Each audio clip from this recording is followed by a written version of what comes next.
ఉన్నత విద్యా పరిశోధన బిల్లును రానున్న పార్లమెంట్ సమావేశాల్లో ప్రవేశపెట్టబోతుంది. దీన్ని దేశవ్యాప్తంగా న్యాయవాదులందరూ వ్యతిరేకిస్తున్నారు. దీన్ని వెంటనే ఉపసంహరించుకోవాలని డిమాండ్ చేస్తున్నాం.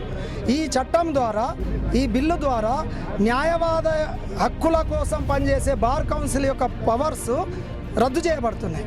అదేవిధంగా విదేశీ లా ఫర్మ్స్ను, విదేశీ న్యాయవాదులను భారతదేశంలోకి ఎంట్రీకి అవకాశం ఇస్తున్నారు. అందులో భాగంగానే ఈరోజు రేపు దేశవ్యాప్తంగా కోర్టుల విధులను బహిష్కరించడం జరుగుతుంది.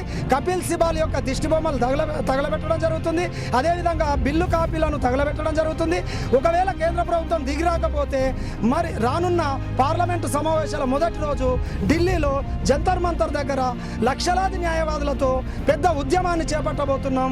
అప్పటికీ ప్రభుత్వం వినకపోతే జైలు బరో కార్యక్రమాన్ని నిర్వహించబోతున్నాం. కాబట్టి ప్రభుత్వం ఇప్పటికైనా దిగి వచ్చి ఈ బిల్లులను ఉపసంహరించుకోవాలని, న్యాయవాద వృత్తిని, వాళ్ళ స్వేచ్ఛను హరించే బిల్లును, అదేవిధంగా బార్ కౌన్సిల్ హక్కుల హరించే బిల్లును వెంటనే ఉపసంహరించుకోవాలని డిమాండ్ చేస్తున్నాం.